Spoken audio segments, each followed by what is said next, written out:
Welcome to RMM Help.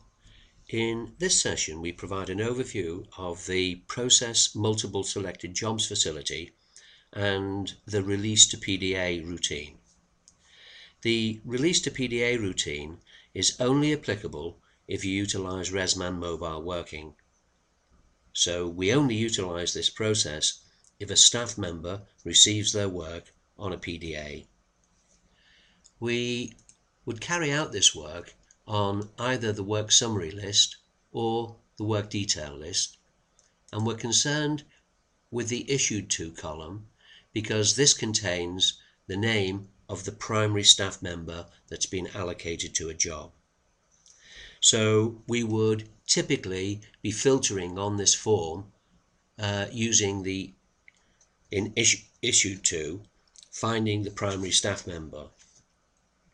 Now we only run this process for one staff member. So let's say, for instance, we inadvertently selected two staff members and then we try to run the process with Release to PDA and click on OK, and it tries to run the routine, but it then says it can't release those jobs because we need to filter for a single staff member. So just to reiterate at that point, we have to run this routine for a single staff member.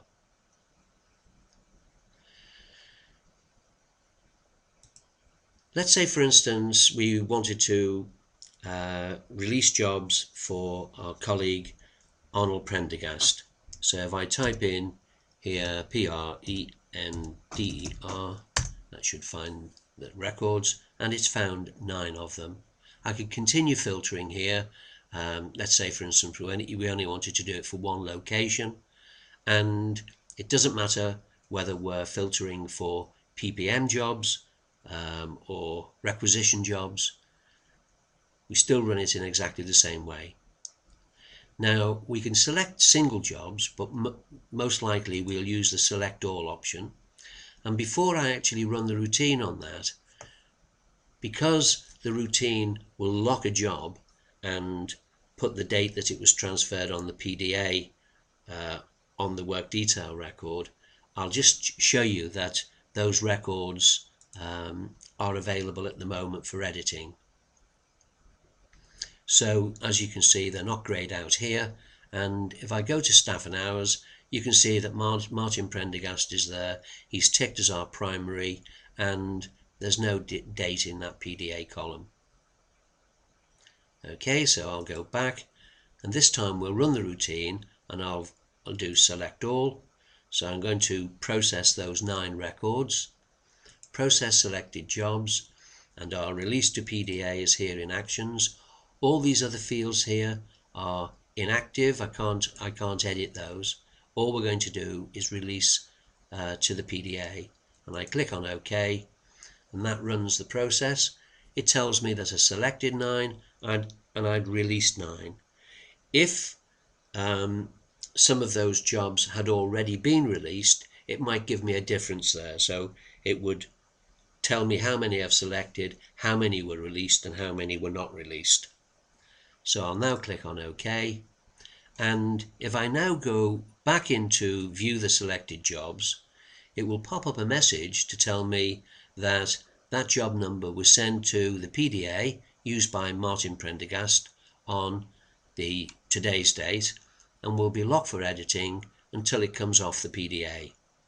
And I'll click on OK, and as you can see, this is grayed out now, so I can't edit it. And if I go to staff and hours, we can see that's all grayed out, and our date that it went to the PDA has now been automatically set. So at that point we can't edit this job until Martin Prendergast either completes the job, or if it's transferred back to Martin's supervisor, and then that job can be edited again.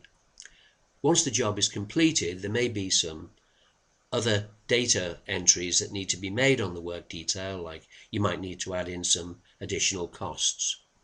So that will actually happen once the job has been completed.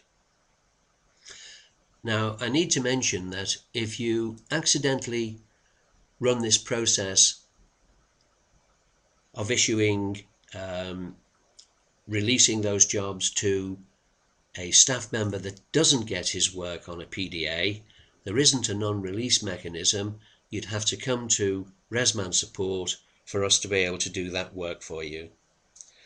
And in the future, we're going to put that release option for individual jobs on the work detail form, and we may include an additional filter in here for unreleased jobs.